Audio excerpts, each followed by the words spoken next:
పెద్దలు శివారెడ్డి గారు, సిద్ధారెడ్డి గారు, నాగేశ్వరం శంకరం గారు, సంపత్ గారు, శ్రీరాములు గారు, ఈ పుస్తకం కోసం వచ్చిన ఆస్వాబాద్ కవిమిత్రులు, ముఖ్యంగా నల్లగొండ రమేష్, ఇక్కడ ఉన్నటువంటి కవులు, రచయితలు, సాహిత్య అభిమానులు, ఇది నిజంగా చెప్పాలంటే ఈ సంవత్సరం మేము ఇద్దరం శివారెడ్డి గారిని బాధ పెట్టినాం.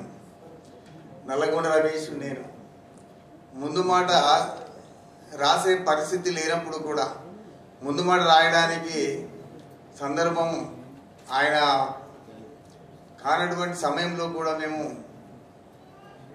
ఇద్దరము ముఖ్యంగా పాత ఆదిలాబాద్ జిల్లా వాళ్ళని శివారెడ్డి గారి చేత ముందు మాట రాయించినాం. ఎందుకంటే నల్లగొండ రమేషే కాదు, కవిత్వం రాసే ప్రతి ఒక్కరికి కూడా ఆ తపన ఉంటుంది. కవిత్వము రాయడం ఎంత ముఖ్యమో పుస్తకానికి ముందు మాట రాయించుకోవడం కూడా చాలామంది చాలా ఆశపడతారు. వాళ్ళకి రాయిస్తే బాగుందంటారు. నేను శివారెడ్డి గారి పుస్తకం ఆసుపత్రి గీత మీద ఎంఫిల్ చేశాను. అదేవిధంగా సిద్ధారెడ్డి గారు, వీళ్ళంతా మేము దాదాపు 30 సంవత్సరాల నుంచి వాళ్ళ కవితలు చదువుతూ కలుస్తూ హైదరాబాద్ వచ్చినప్పుడు చాలామంది సినిమాలు చూస్తారేమో, కానీ మేము మాత్రం కవిని కలుసుకుంటే బాగుంటుందని అంటాం. అందుకనే కవిత్వం అంటే తీరని దాహం అంటే అదేనేమో. నల్గొండ రమేష్ నాకు నా పల్లె బస్సు పత్రికల్లో వచ్చినప్పుడు ఫోన్ చేసిండు. అదే ఫస్ట్ పరిచయం, ఒక 2-3 ఏళ్ల కింద. ఇప్పుడు మా ఐతారం ముచ్చట్లలో ఆయన సప్పుడు వాట్సాప్ గ్రూపులో ఆయన ఎంత అతనికి కవిత్వం పిచ్చి అంటే 10:30 కూడా ఫోన్ చేసి సార్ ఈ పోయి వినిపిస్తుంటాడు, లేకపోతే నాకు పర్సనల్గా పెడతాడు. దాదాపు అందుకని ఈ పుస్తకంలో ఉన్నాయి అన్నీ కూడా నేను చదివిన కవితలే.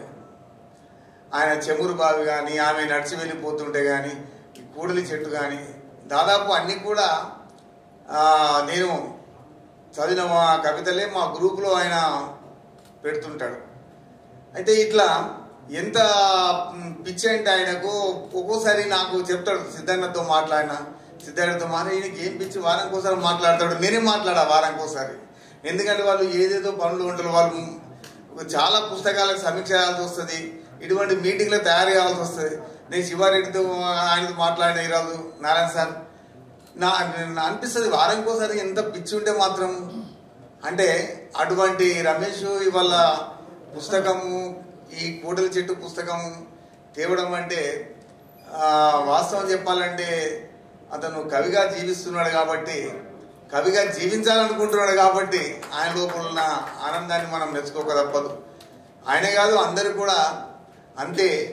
నేను చాలా రోజుల నుంచి 20 సంవత్సరాల నుంచి అనుకున్నాను శివారెడ్డి గారి చేత ముందు మాట రాయించుకుంటే బాగుంటుందని. అట్లనే నల్లగొండ రమేష్ హైదరాబాద్లో పుస్తకాశ పెట్టాలనుకున్నాడు, పెట్టిండు. ఈరోజు ఆయనకి వల్ల 2 మంది మధ్యన ఒక కవిగా, మనిషిగా కంటే కవిగా జీవించడం గొప్ప అదృష్టం. అందుకనే రమేష్ వల్ల 2 ముందర మంచి వచన కవిగా పరిచయం అయ్యాడు. మా ప్రాంతం దృష్టి చూస్తే మా ఆదిలాబాద్ ప్రాంతం మొత్తం అది అడవి ప్రాంతం, గిరిజన ప్రాంతం. మేము బస్సు మీద వెళ్ళినా బండి మీద వెళ్ళినా మాకు వస్తువులు జేబులు వచ్చి పడతాయి. గోగుపులు మా పక్కనే ఉంటాయి. మేము బస్సులో వెళ్తే కూడా అన్ని మొత్తం మాకు ఆ గాలి వస్తుంటుంది. చాలామంది సిటీ వాళ్ళు వస్తువు కోసం వెతుక్కుంటారని, కానీ మేము ఆ ఆదిలాబాద్లో ఉండే గిరిజనులు వాళ్ళ జీవితం, అక్కడ ఉన్న నదులు, అక్కడ ఆ గిరిజనుల పరిస్థితి, అవన్నీ కూడా అసలు రాయాలనుకుంటే ఒక్కొక్క అద్భుత కావ్యం రాయొచ్చు మేము. అందుకని అక్కడ ఉన్నటువంటి ఆ గాలి, ఆ మట్టి ఎట్లా రాయిస్తుంది. అందుకని మాకు అప్రయత్నంగా మాకు అటువంటి పదాలు వచ్చి పడతాయి. సముద్రం ఒడ్డుకున్న వాళ్ళకు ఎట్లయితే సముద్రం అనే పదం వస్తుంటుందో మాకు అట్లా ఇది ఉంటుంది అన్నట్లు. అందుకని మేము ఆదిలాబాదు అనే ప్రాంతం అనేసరికి చాలామంది అక్కడికి వచ్చి కవితా వస్తువులు తీసుకెళ్తారు. ఎందుకంటున్నానంటే ఇక్కడ ఫణికుమార్ కానీ, చినవీర భద్రుడు కానీ, సివి కృష్ణారావు, వీళ్ళందరూ కూడా ఆఫీసర్లుగా వచ్చి గొప్ప గొప్ప పుస్తకాలు రాశారు.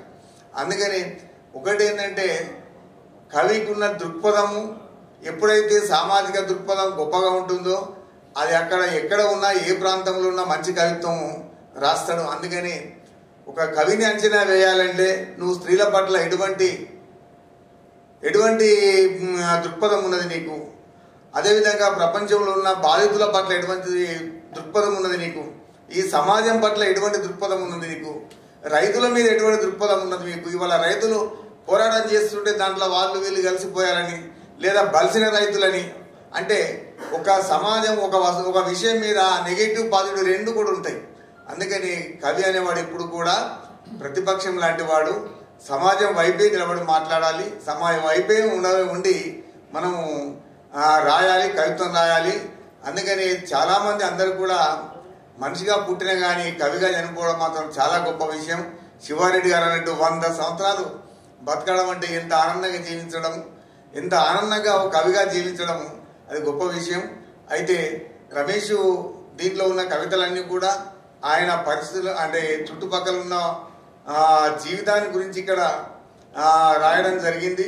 ఇంకా వస్తువును చాలా విస్తృతిగా చేసుకొని ఎవరి ప్రభావం లేకుండా తనదైన ముద్రతో ఆ విధంగా రాస్తే ఇంకా ఈ ఒకటే పుస్తకంగా ఆగిపోకుండా 60 సంవత్సరాల తర్వాత చాలా మంది అనుకుంటారు నేను కూడా రాశాను ఒక పుస్తకం అని, అట్లా ఒక పుస్తకంగా ఆగిపోకుండా మొత్తం టోటల్గా ఆయన ఇంకా కవిగా మంచి కవిగా ఎదగాలని చెప్పేసి నేను కోరుతున్నాను. అయితే ఈ కూడల చెట్టు పుస్తకము దీంట్లో ఈ శివారెడ్డి గారి తర్వాత సిద్ధారెడ్డి గారు ఇంత మంచి ముందు మాటలు రాసిన తర్వాత మనం అంతకంటే ఎక్కువ మాట్లాడలేము. చాలా తాజాగా ఉన్నది దీంట్లో కవితలు. అన్ని కవితా సంకలనాల కంటే విభిన్నమైన జీవితాల నుంచి వచ్చిన కవిత్వం చాలా తాజాగా ఉంటుంది. ఆ పద చిత్రాలు వేరుంటుంది, ఆ వస్తువులు వేరుంటాయి, వాళ్ళ అభివ్యక్తి వేరుంటుంది. అట్లనే అందుకని వాళ్ళ జీవితాలు మొత్తం అశోబాధలు ఉన్న జీవితాలను కూడా మళ్ళీ మంచి పుస్తకాలు రాయాలని చెప్పేసి నేను మనసారా అభినందిస్తూ సెలవు తీసుకుంటున్నాను.